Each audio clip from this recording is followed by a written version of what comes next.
خلاف اگر کوئی سازش ہوتی ہے ہم ہر سازش کا مقابلہ کریں گے،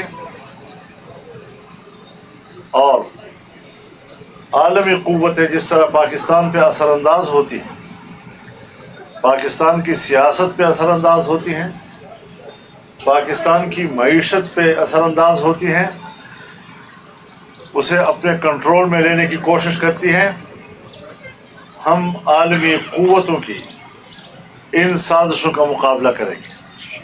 ہم نے ہمیشہ کیا بھی ہے اور آئندہ کے لیے بھی۔ پاکستان کی آزادی، پاکستان کی خود مختاری، پاکستان کے استقلال کا تقاضا یہ ہے کہ ہم دنیا کے ساتھ دوستی رکھیں اور کسی کی ہم غلامی قبول نہ کریں۔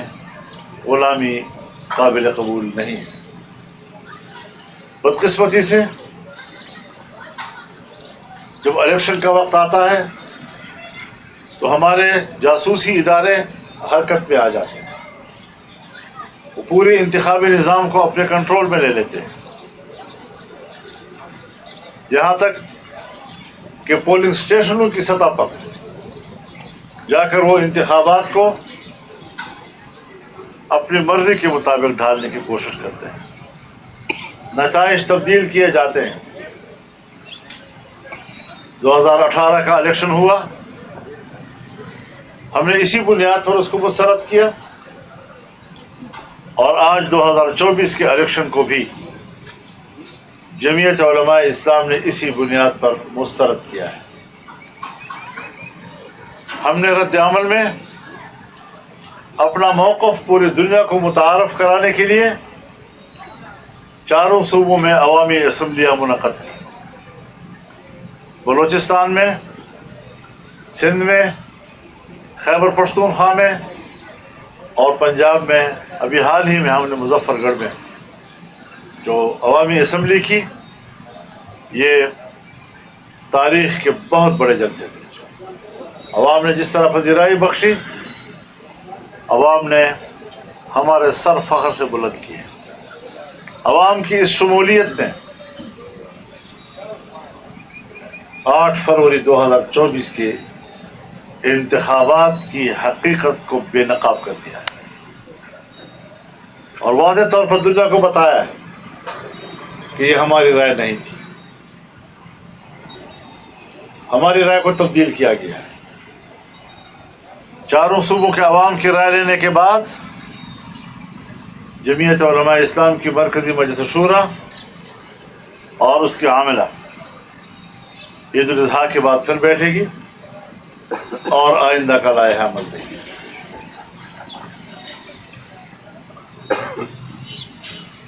ہم خوب جانتے ہیں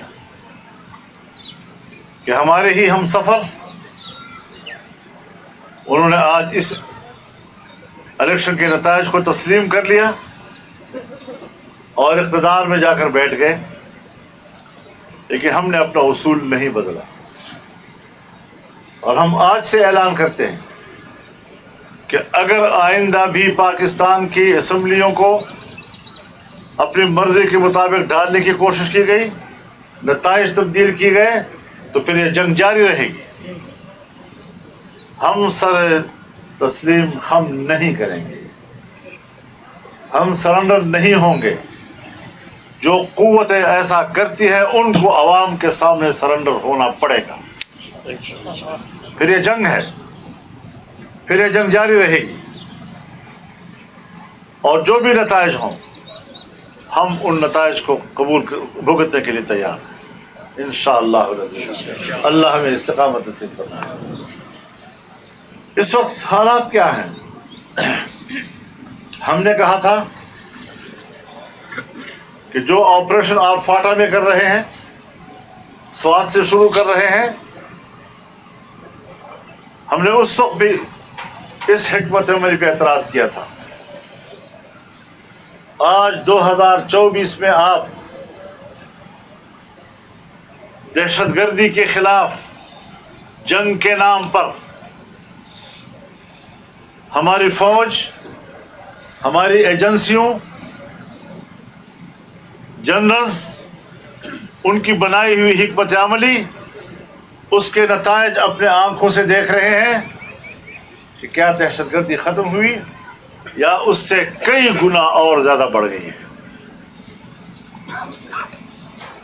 اور مجھے تکلیف ہوتی ہے یہ کہتے ہوئے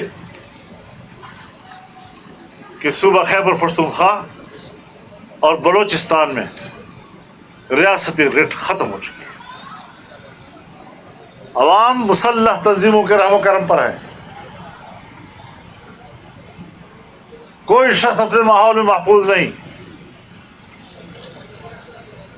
اور یہ معلوم نہیں ہو سکا آج تک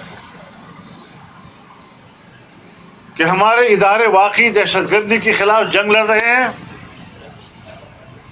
یا دہشت گردی کے خلاف جنگ کے نام پر وہ قبائلی علاقوں کے معدنی ذخائر پہ قبضہ کر رہے ہیں. وہاں تک رسائی کے لیے اپنا جواز تلاش کرنے کی کوشش کرتے ہیں. وہ اپنا اعتماد بھی کھو بیٹھے. اب لوگ نہ فوج کو آپریشن کرنے کی اجازت دے رہے ہیں نہ اس پر وہ اعتماد کر رہے ہیں. اگر ہمارے اداروں پر اور ہماری فوج پر عام آدمی کا اعتماد ختم ہو جائے گا, آپ بتائیں کہ امید کی آخری جگہ کیا رہ جائے گی ہماری. ہم اس کے لیے فکر مند ہیں. نہ ہم فوج کو کمزور دیکھنا چاہتے ہیں نہ ہم ملک کی دفاع کو کمزور دیکھنا چاہتے ہیں. ان کو طاقتور دیکھنا چاہتے ہیں لیکن ان کی پالیسیوں کے رخ کو تبدیل کرنا چاہتے ہیں. وہ گھمنڈ میں ہے کہ ہم جو کر رہے ہیں ٹھیک کر رہے ہیں. خدا جانے کس کے لیے کر رہے ہیں اور خدا جانے عالمی کون سی قوتیں ہیں جو ان کی حکمت عملی پر مطمئن ہیں. لیکن پاکستان کا عوام مطمئن نہیں ہے. اس کا اپنا بھائی اور اپنا گھر مطمئن نہیں ہے. ان کے اپنے مائیں اور بہنیں مطمئن نہیں ہیں. ہمیں کس طرح اعتماد میں آپ لیں گے؟ ہم آپ کو طاقتور دیکھنا چاہتے ہیں اور ہمیں پتہ ہے کہ آپ ہمیں کمزور دیکھنا چاہتے ہیں. یہ بھی معلوم ہے. آپ سیاست کو کمزور دیکھنا چاہتے ہیں. آپ پارلیمنٹ کو کمزور دیکھنا چاہتے ہیں. آپ ان کو اپنے گھر کی لونڈی بنا کر رکھنا چاہتے ہیں. سب کچھ معلوم ہے. ہماری نیتی بھی آپ کو معلوم ہے اور آپ کا کردار بھی ہمیں معلوم ہے. لیکن ہم چاہتے ہیں کہ ان حالات سے آپ نکلیں, باعزت راستہ اس کے لیے نکالیں. اس کی ذمہ داری جتنی ہمارے اوپر ہے کہیں زیادہ ان کے اوپر ہے. ہم نے افغانستان اور پاکستان کے تعلقات کے بہتر بنانے کے لیے اپنا کردار ادا کیا اور میں بڑے اعتماد کے ساتھ کہنا چاہتا ہوں, پوری قوم کے سامنے کہنا چاہتا ہوں کہ ہم کامیاب ہو کر واپس لوٹے تھے. ہم نے دو ملکوں کے درمیان تمام شعبوں میں تعاون کے راستے کھول دیے تھے. آج اس پر پانی پھیرا جا رہا ہے. کیوں؟ کس کی خوشنودی میں؟ پاکستان کے مفاد میں؟ قطعاً نہیں. پاک افغان بارڈر پر رہنے والے پاکستانی جس میں زیادہ تر پشتون لوگ ہیں, آج چمن کے کیا حالات ہیں. 8 مہینوں سے لوگ بیٹھے ہوئے ہیں. ان کے روزگار ختم ہو چکے ہیں. اور میں بتانا چاہتا ہوں, درد دل کے ساتھ بتانا چاہتا ہوں کہ ان کے گھروں میں جو خواتین کے زیورات تھے وہ بھی انہوں نے بیچ ڈالے ہیں, وہ بھی ختم ہو چکے ہیں. اپنے گھروں کے دروازے اور کھڑکیاں بیچ رہے ہیں اور صبح شام کی روٹی کے لیے انتظام کر رہے ہیں. اور ریاست ہے کہ کوئی متبادل روزگار کا انتظام کیے بغیر ان پر دباؤ ڈال رہی ہے کہ جو ہم کہتے ہیں ماننا پڑے گا. جبکہ یہ چیزیں چلنے والی نہیں ہیں. انگور اڈا کے لوگ جو جنوبی وزیرستان کا آخری شہر ہے, بارڈر کا گاؤں ہے, کسی زمانے میں گیا ہوں وہاں اور مجھے یاد ہے میری رات افغانستان میں تھی اور میرا جلسہ پاکستان میں تھا. ڈیورل لائن ایک ایسی لکیر ہے کہ جس نے نہیں دیکھا کہ گھر کے کمرے جو ہیں افغانستان میں ہے اور صحن پاکستان میں. گھر کا صحن افغانستان میں ہے اور کمرے پاکستان میں ہے. جنہوں نے نہیں دیکھا کہ مسجد کا محراب افغانستان میں ہے اور ان کا صحن پاکستان میں ہے، امام افغانستان میں کھڑا ہوتا ہے اور مقتدی پاکستان میں کھڑے ہوتے ہیں؟ کیوں اس بات کا ادراک نہیں ہے ان لوگوں کو؟ تمام قبائل کو دیکھیں، باجوڑ سے لے کر جنوبی وزیرستان اور پھر جائے افغانستان تک، چمن تک، قوم ادھر رہ رہی ہے، زمینیں ادھر ہیں، قوم ادھر ہے، زمینیں ادھر ہیں۔ یہ انگریز کی لکیر تھی، انگریز کی لکیروں پر آپ ملکوں کو اور ملکوں کے عوام کو اور قوموں کو کس طرح تقسیم کرتے ہیں؟ انہوں نے اپنے روزگار کے لیے وہاں لوکل سطح کا کوئی انتظام کرنا ہوتا ہے، آپ ان کے وہ مواقع بھی ان سے غصب کر رہے ہیں، ان سے چھین رہے ہیں اور عنوان دیتے ہیں پاکستانی مفاد، سمگلنگ کو ختم کر رہے ہیں ہم لوگ۔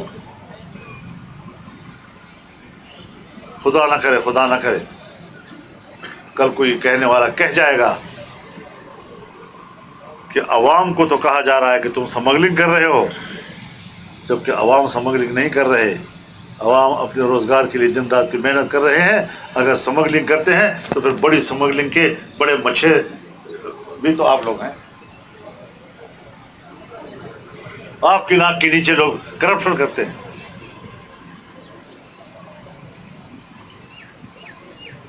تو لوگوں پر کیا ظلم کیا جا رہا ہے، کیوں کیا جا رہا ہے؟ تورخم اور باجوڑ سے لے کر سرحد کے اوپر رہنے والے لوگوں پر زندگی عذاب کر دی گئی ہے، تو ملک کیا بنے گا؟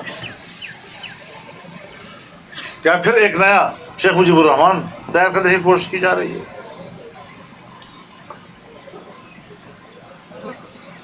پھر کسی کے سر ملک کو توڑنے کا الزام تھوپنے کے لیے بندے تلاش کیے جا رہے ہیں؟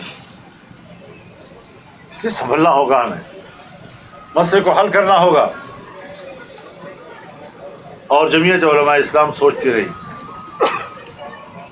رہی ہے کہ شاید ہمارا ملک، ہماری اسٹیبلشمنٹ، ہماری بیوروکریسی اپنے عقل و خرد کی بنیاد پر ان عام لوگوں کی مشکلات کو حل کر دے گی، لیکن اگر وہ جبر کا راستہ لے گی تو پھر جبر کے مقابلے میں ہم اپنے عوام کے ساتھ کھڑے ہو جائیں گے۔